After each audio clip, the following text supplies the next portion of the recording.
नमस्कार दोस्तों, हमारे YouTube चैनल धरतीपुत्र पर आपका स्वागत है। मैं हूं मेघ सिंह भाटी।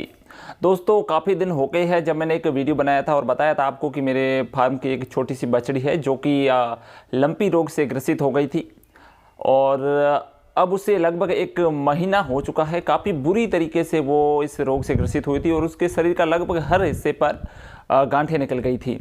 तो अब उसकी जो हालत है, कैसी हालत है, वो वही मैं आपको दिखाने जा रहा हूँ। तो चलिए आज देखते हैं। तो दोस्तों, यही वो बछड़ी है जो कि लंपी रोग से बुरी तरीके से ग्रसित हो चुकी थी। हालांकि अब ये रिकवर हो रही है, धीरे धीरे ये ठीक होने की प्रक्रिया में आ चुकी है। मुझे देखकर ये भाग रही है क्योंकि मैं इसको दवा वगैरह लगाता हूँ तो इसको दर्द होता है ना, इसलिए ये मुझे देखकर भाग रही है। जैसा कि आप देख सकते हो, इसके खासकर इसका जो नाक है उसके अंदर ज़्यादा संक्रमण रह गया है क्योंकि उसमें गांठें हो गई थी और बाकी ऊपर चेहरे पर, आँखों में बहुत ही ज़्यादा इसका अभी असर आप देख सकते हैं।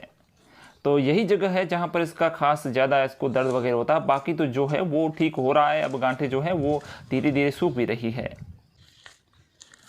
अगर आप शरीर के इसके जो बाकी हिस्से देखें तो धीरे धीरे करके ऊपर जो गांठों के ऊपर जो छिलके थे वो उतर रहे हैं त्वचा, और ये धीरे धीरे करके ये एक तरीके से ठीक होने की निशानी है। वो मुझे देखकर थोड़ा भाग रही है। अभी इसके हालिया उपचार की बात करें तो मैं हालिया में इसके और कुछ नहीं, अभी तो कैप्सूल वगैरह भी नहीं देता हूँ।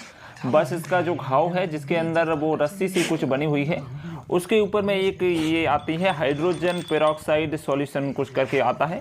इससे उसको मैं साफ़ करता हूँ रोज़, ताकि इसके अंदर कीड़े वगैरह ना पड़े। क्योंकि ये जो इसका जो नाक और ये जो चेहरे पर जो घाव बना हुआ है ना, इसमें काफ़ी बदबू बहुत ज़्यादा आती है और घाव भी गहरा है। लेकिन अब जैसे जैसे मैं इसे रोज़ सुबह शाम साफ़ करता हूँ ना, तो धीरे धीरे ये घाव भी साफ़ हो गया है और धीरे धीरे करके ये रिकवर कर रही है। इतने दिन तो मुझे ऐसा लग रहा था कि पता नहीं ये बचेगी या फिर नहीं बचेगी, लेकिन अब ऐसा लग रहा है कि अब ये बच जाएगी। क्योंकि इसको जो दूध हम है गाय का, वो पूरा इसी को पिलाते थे। हम बिल्कुल गाय का दूध नहीं निकालते थे और ये दूध पी भी लेती थी। अगर नहीं पी पाती थी तो हम थोड़ा इसको गाय का थन पकड़ कर भी दूध पिला देते हैं। तो इस तरह से ये दूध पर ही अभी निर्भर थी और अब ये रिकवरी फेज में आ चुकी है।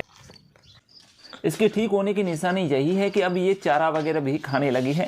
हालांकि बाहर मक्खियाँ है तो ये बाहर ज़्यादा निकलती नहीं है, लेकिन जो इसको सूखा चारा डालते हैं तो वो भी खा लेती है। और रात को थोड़ा सा इसको बाहर खुला छोड़ते हैं ना, तो घर के आगे जो हरा चारा होता है उसको भी ये खाने लगी है।